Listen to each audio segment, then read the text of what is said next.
Another thing that they talked about was telepathy. I think that's going to be really interesting to me because it's going okay, there's a few different ways I'd like to talk about this. So first, all right.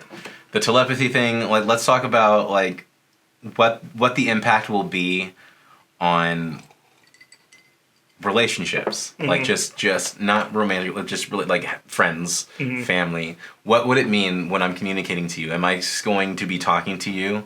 Am I going to be using language in my head, or is it simply going to be chemical reactions that are happening inside my body that we call emotions that you will be able to actually understand through that electrical process of the Neuralink? I think you're more on the right path with that. Okay. So the way that, what I came off feeling after watching that is that it's not there now, but in the future, they said that this is going to be consensual telepathy.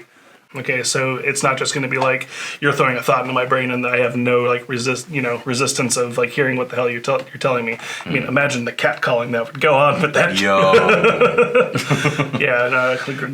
That would be an issue. Ladies would be screwed. Yeah, privacy, man.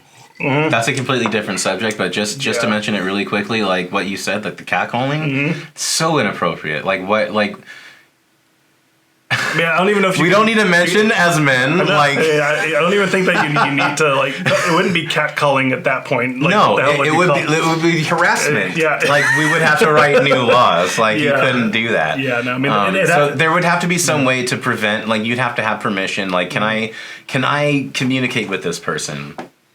And there'd have to be some way to be for you guys to have a consensual. Now we would have to consent to talk to each other to have a communication. And what does that look like? Well, you don't have to necessarily with voice talking, but if you're going to be in someone's head, there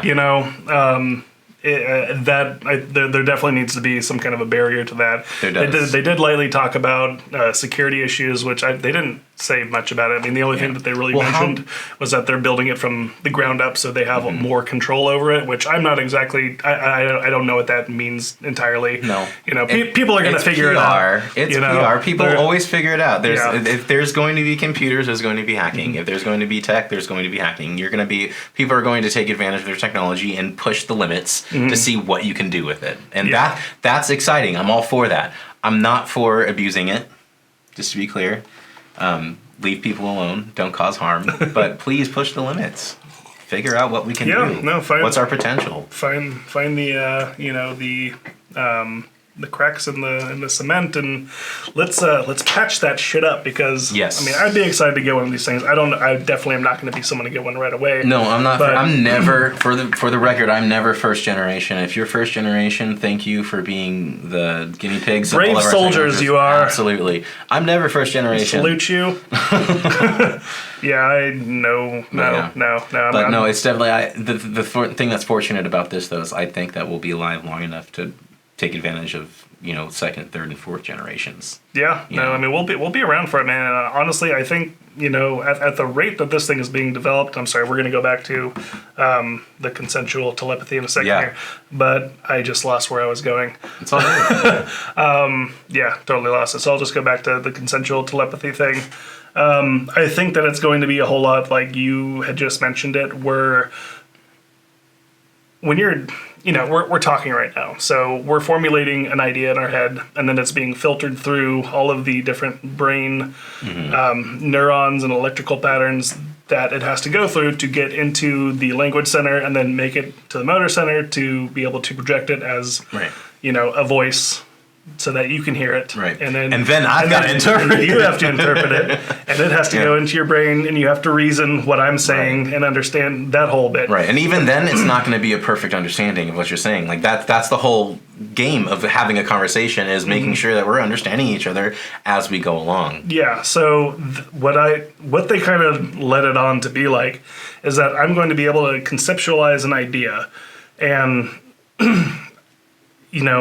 I think that I don't know how it would be able to get around it, or if we just wouldn't have it at all, but you'd be able to conceptualize an idea, and then I would be able to, do whatever the mind version of text that over to you is. Right. And that would be a completely new sensation for a human being. Yeah. And then because when can you ever experience the true thought of someone else. Yeah, Like, that's what's really exciting to me, is like, what's the difference between truly understanding someone else's thinking versus thinking you understand someone else's exactly, because, you know, I mean, I think that it's either going to create a lot of problems or it's going to create a lot of solutions to political battles. Like, imagine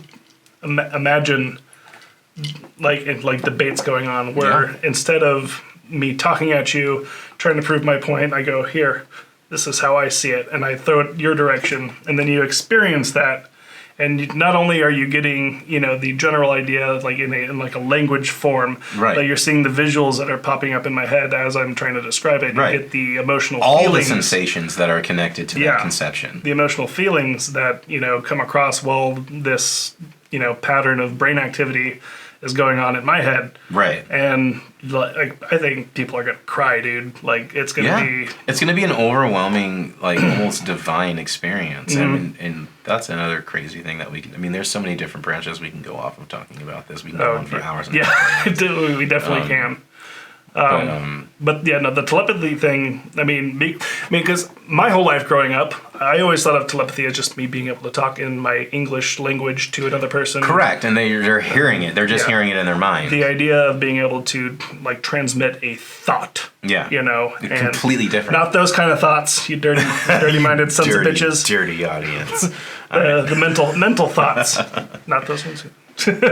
But I think that when somebody does that for the first time, man, like, it's gonna be really weird. It is, and people, like imagine. Okay, so like so I'm sorry, I'm just gonna go on this for a second, but you know, people have, you know, their stakes in the ground. They have their ideas. They have their, you know, their what's the word I'm looking for? Their morals and their principles, their values, their perspective on life. Perspective, yeah. You know, what's good, what's not good, what's here, what's there. Mm-hmm. And then somebody gives them something, and for that brief moment while they're experiencing it, that whole construct that they've made in their brain just shatters. Yeah. And just dissolves away. And then they come back to it like, holy shit. Like, life can be an entirely different way than what I'm imagining it. And yes. Wow. 100%. And that is true even without Neuralink. But the ability to get people to understand that's much harder. And I think that's where Elon Musk is a genius, and as far as solving these complex problems in pragmatic ways, is, I think you hit it right on the nail there, as far as, like, being able to shatter your perspective and understand that it's just because you so strongly think or believe things are a certain way doesn't necessarily align with the reality. Exactly. And by being able to fully understand and take in someone else's perspective, not only can it shatter, like, it could not shatter your perspective. It could add to it. It could change it. It could metamorphosize into something that you never thought was possible, and you could get huge insights from that. Yeah, it's an incredible thing for a human being to be able to do.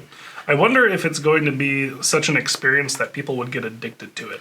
Absolutely, I think addiction is built in to humans. Or I think it serves a purpose. I think addiction it runs away a lot of the time, but I think it serves a very positive purpose in the development of human beings and evolution.